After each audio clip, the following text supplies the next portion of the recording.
Chưa bao giờ thấy một người đàn ông tuyệt vời ông ấy mất 7 ngày để đào đất sét, lắp ráp khung gỗ và thu thập hàng ngàn viên đá. Thành công trong việc xây dựng một nơi trú ẩn tuyệt vời, không chỉ dựng cầu vượt sông, giải quyết vấn đề đi lại của sau đó còn dùng xẻng sắt chiên trứng nướng. Ở ngoài trời cũng có thể ăn bánh sandwich thơm ngon. Cuộc sống nhỏ đơn giản là không quá vui vẻ. Người đàn ông tên là Differ, bởi vì một số nguyên nhân biểu hiện không bị vợ đuổi ra khỏi nhà, chỉ có thể đến hoang dã để định cư lại. Chỉ thấy hắn tìm được một chỗ phong sư bảo địa bên bờ sông, ngay lập tức bắt đầu dọn dẹp bằng dao và cùng với cách vung dao của hắn, cây nhỏ cỏ nhỏ trước mắt đều bị dễ dàng lấy xuống. Phải nói, nếu anh ấy có thể mạnh mẽ như vậy ở nhà, vậy cũng không đến mức bị đuổi ra hoang dã để kiếm sống. Và sau khi dọn sạch địa điểm, anh ta đi chặt một thân cây thẳng, 3-2 lần cắt bỏ vỏ cây trên đó, sau đó lại lấy anh ta làm tay tự lắp ráp cho mình một cái đầu mới. Tôi tin rằng những người đã làm công trường đều biết đây là để đào nền móng trên dốc. Lợi ích tôi có nhiều năm kinh nghiệm chuyển gạch ở công trường. Hắn nhanh chóng vứt bỏ lớp đất phía trên, sau đó đổi thành sảnh binh công của tổ tiên, làm sạch bùn đào lên.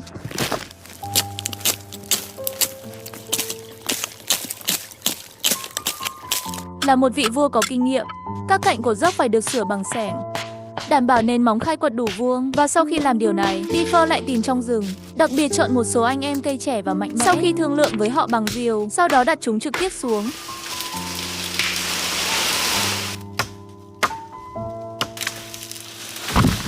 Cắt phần cứng nhất của thân cây, sau đó dùng một đồng quê để mang về căn cứ. Nhưng để làm cho thân cây trở thành gỗ có thể sử dụng được, vậy còn cần phải cắt bỏ vỏ cây trên đó mới được. Chỉ thấy Đức Phát dựa vào đôi xảo của mình, tay nhanh chóng nắm chặt những khúc gỗ này vào vị trí, sau đó cắt bằng cưa. Hãy để chúng đạt đến độ dài cần thiết, sau đó chuyển đến nền móng để dự phòng. Sau đó Differ vẽ một vòng tròn hình vuông trên mặt đất, vòng tròn và đào hố dọc theo cạnh của dấu hiệu. Bởi vì độ sâu của mỗi hố là hơn nửa mét, cho nên chỉ cần cắm chắc chắn khúc gỗ vào, sau đó chôn và cố định bằng bạn có thể nhận được một nhóm chủ sở hữu rất mạnh.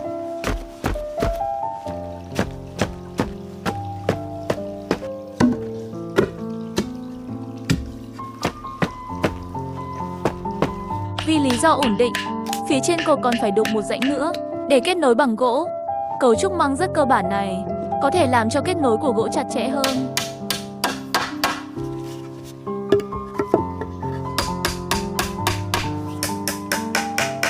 Và sau khi hoàn thành khung của bức tường, sau đó bạn có thể xây dựng. Chỉ thấy Đức Phát trước tiên đục rãnh cho đỉnh của khúc gỗ, đặt hai khúc gỗ lại với nhau, trên đó được cố định bằng đinh sắt. Bạn có thể nhận được một cái móng tay hình chữ nhật, sau đó chuyển nó lên tường. Trên đó có thể tạo thành một hình tam giác khổng lồ. Tôi tin rằng những người đã học tiếng Anh tình yêu của ba người tuy không đáng tin nhưng cấu trúc của tam giác rất vững chắc. Xem ra thằng nhóc này thật là một tay thợ mộc giỏi. Phía trên mái nhà có thể được kết nối bằng gỗ. Hãy để chúng tạo thành khung của toàn bộ mái nhà. Hai bên mái nhà còn cần lấp đầy mấy khúc gỗ dùng để làm xương rồng phía trên.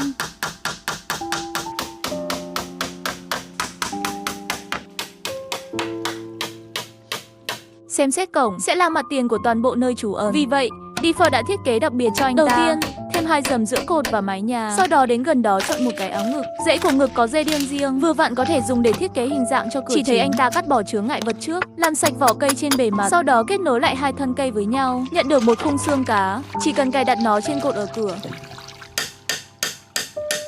Bây giờ đầu cửa này trông rất phong cách. Để cải thiện độ ổn định của đầu cửa, phía trên anh ta còn cần thêm một giấc mơ tròn. Hai bên lại dùng cành cây để kết nối. Điều này có thể biến anh ta thành một mái hiên riêng biệt. Rồi thêm một số giấc mơ vào khung của mái nhà, làm cho chúng mạnh mẽ và ổn định hơn.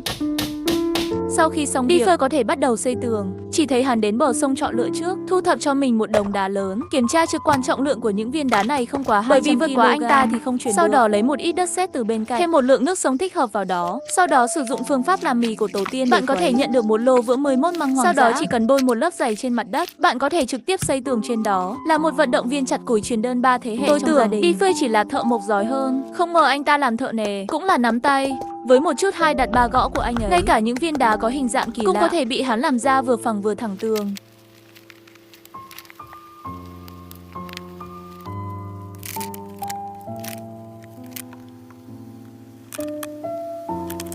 Thuận tay tiến hành xử lý khâu một lần nữa, làm cho tổng thể của họ trông đẹp hơn. Và xem xét sống lâu dài bên sông dễ bị thấp khớp, cho nên Đức Phát bạn phải xây cho mình một cái lò sưởi. Vị trí là ở góc cửa.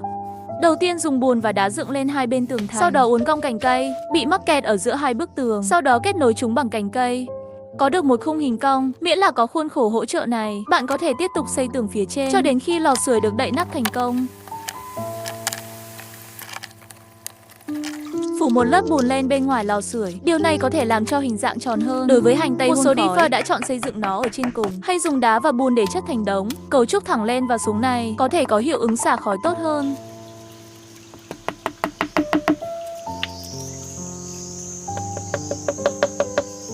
vì sự an toàn, chiều cao của ống khói phải vượt quá mái nhà và phía trên phải được phủ một phiến đá, ngăn chặn nước mưa thiếu hiểu biết xâm nhập xuống phía dưới. Sau đó phủ một lớp đất sét lên bề mặt. Hãy để anh ấy hòa mình vào lò sưởi bên dưới. Nhìn hình dáng của Yến Công thật mạnh mẽ, có lẽ đây là điều cần thiết, sức mạnh thần thánh được thèm muốn nhất. Sau đó anh ta đi lấy củi khô và đặt vào lò sưởi, đốt lửa trại để nhanh chóng làm khô đất xung quanh. Và trong khi chờ đợi, anh ấy đang đi ra ngoài để tìm một đống gỗ. Một chiếc giường đơn được đặt ở góc. Đắp một tấm chăn khác lên giường sẽ rất êm ái khi bạn ngủ như thế này. Vì bây giờ đang là mùa mưa, cần trải một lớp khăn mưa trên giường.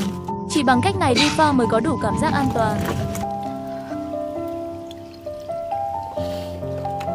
Nhìn thấy điều này, bầu trời đã tối. Đã đến lúc tự thưởng cho mình một bữa tối. Vậy nên Diva đã lau sạch sảng của mình, đặt nó vào lò sưởi và đun nóng đến 100 độ. Đập trứng lên trên. Tiếp tục nướng ở nhiệt độ cao trong 15 phút. Sau đó chuyển nó vào bánh mì, kẹp nó vào giữa. Cách này ấn rất ngon.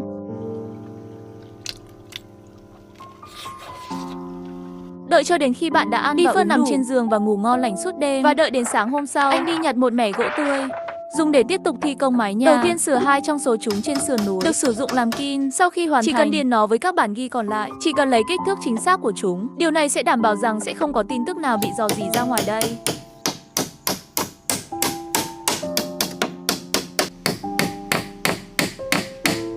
Để cải thiện ánh sáng và thông gió của ngôi nhà, Diva đang lên kế hoạch bổ sung thêm một cái nữa lên trời. Lần đầu tiên anh ghép một số làm thành tấm cửa, sau đó lắp tấm cửa lên mái nhà, đóng một chiếc đinh vào nó, quấn trục thật chắc chắn. Điều này cho phép tấm cửa đóng mở tự do.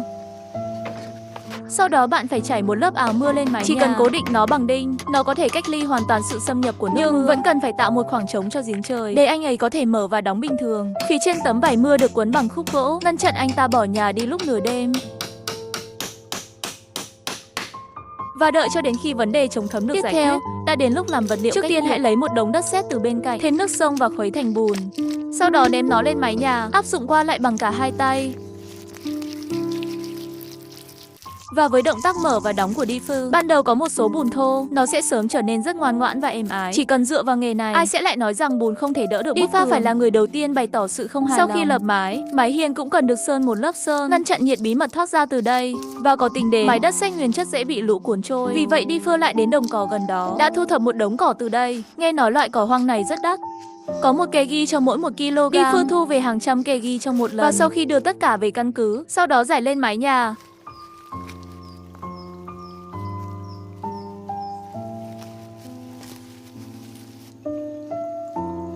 Dù thật xui xẻo khi cỏ mọc trên mái nhà, nhưng may mắn thay những bãi cỏ có chức năng uống nước và cố định cát, không cần lo lắng nước mưa xâm nhập. Chờ xây mái nhà, thứ duy nhất còn thiếu bây giờ là cánh cửa. Thế là Diva lại đi vào rừng. Tôi đã thu thập một cây nho cho riêng mình. Cây nho hoang dã này có độ dẻo dai tuyệt vời, hoàn hảo để xây dựng một cổng. Mình thấy Diva gấp 2 đầu lại với nhau, buộc bằng mây. Sau đó dán lên các cột hai bên cửa, điều chỉnh vị trí, sau đó cố định bằng đinh sắt. Bằng cách này anh ta có thể trở thành khung cửa.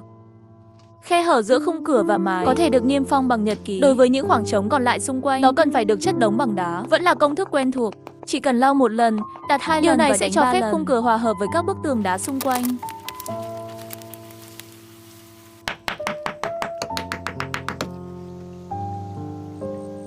Rồi Diva tìm thấy cây kèn mây. Đầu tiên so sánh kích thước trên khung cửa, sau đó kết hợp nó thành một vòng tròn. Phía ngoài vòng tròn được cố định bằng cành cây, lấp đầy bên trong bằng dây leo. Chỉ cần nhớ công thức bí mật móc 3 sợi, 4 dây và 5 dây.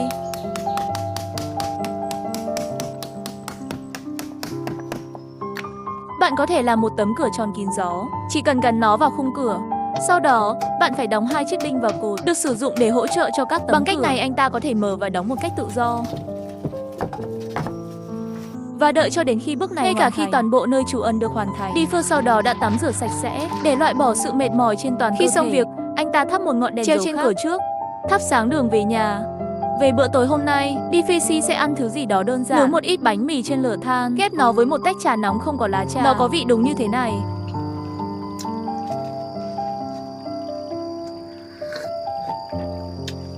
Đợi cho đến khi bạn đã ăn và nằm trên giường và chìm vào giấc ngủ bình yên. Và đợi đến sáng hôm sau, anh lại bắt đầu bận rộn. Vì ngôi nhà gỗ hiện tại quá gần sông, một khi nước dâng lên sẽ không có lối thoát. Vì vậy để thuận tiện cho việc đi lại, chuẩn bị xây cầu cho mình. Đầu tiên ông đánh dấu khu vực móng ở cửa, sau đó đào đất ra ngoài đường ranh giới. Những vùng đất này bị nước sông xâm lấn quanh năm, nó không còn có thể đỡ được sức nặng của cây cầu. Vì vậy trước tiên chúng ta phải xây một con đập. Tôi thấy Diva dọn đất trước, xếp đá dọc theo mép móng. Mọi người đều nói rằng những tòa nhà cao tầng mọc lên từ mặt đất. Cũng hiểu rất rõ điều này. Vì vậy mỗi viên đá đều được lựa chọn cẩn thận.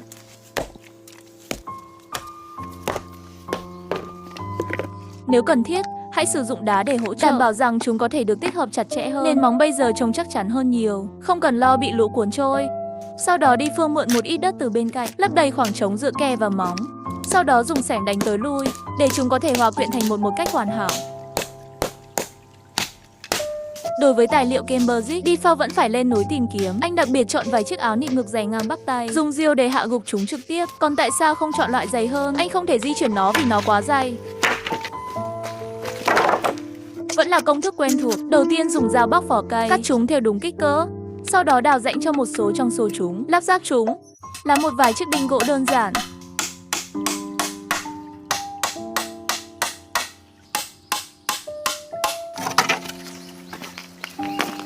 Rồi anh thả giống hoặc xuống sông, thêm nhật ký mở rộng lên trên cùng. Sau đó cố định bằng đinh sắt để chúng có thể trở thành trụ của cây cầu gỗ. Sau đó tôi phải thêm một vài giống hoặc chéo ở hai bên. Hãy để chúng tạo thành các cấu trúc tam giác khác nhau. Điều này có thể làm cho cây cầu gỗ ổn định hơn. Rồi anh đào 2 hố gà bên bờ sông, sử dụng các bản ghi để kết nối với sông. Sau đó sửa một vài sống tàu phía trên. Bạn có thể nhờ ai đó có thể lên cầu thang của cây cầu gỗ.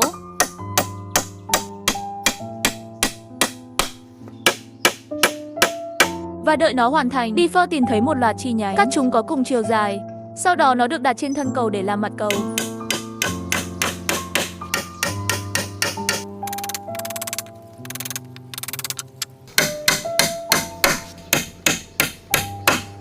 Vì lý do an toàn, cần bổ sung thêm 2 tay vịn phía trên cầu. Vậy nên Default đã chặt trụ trước. Sau đó tôi tìm thấy 2 cây gậy dài, cố định trên các trụ cột ở cả hai bên. Vì thế, sau này anh ta ra vào cầu sẽ an toàn hơn rất nhiều. Khi việc xây dựng cây cầu gỗ đã hoàn thành, toàn bộ nơi trú ẩn bây giờ trông rất ẩm cúng. Nhưng xét đến việc sàn đất trơn trượt, dễ bị ngã. Vì vậy, Default đã chuẩn bị đặt một tầng khác. Tôi thấy anh ấy nhặt một cái cây đồ đầu tiên, cắt nó thành 3 bằng cưa. Sau khi mang họ về căn cứ, sử dụng cưa để thực hiện vết cắt thứ hai. Nhận một mẻ giam gỗ mỏng có cùng độ dày. Sau đó Default rải giam gỗ xuống đất. Sau đó dùng diều đập nó và nén nó lại. Bạn có thể có được một sàn rất bằng phẳng.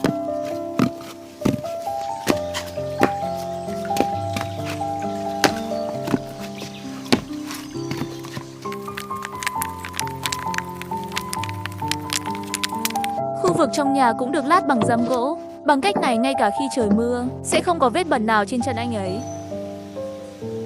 Xem xét rằng tôi sẽ sống ở đây trong một thời gian dài. Vì vậy để giải quyết vấn đề ăn uống, Default chuẩn bị xây đập trước cửa.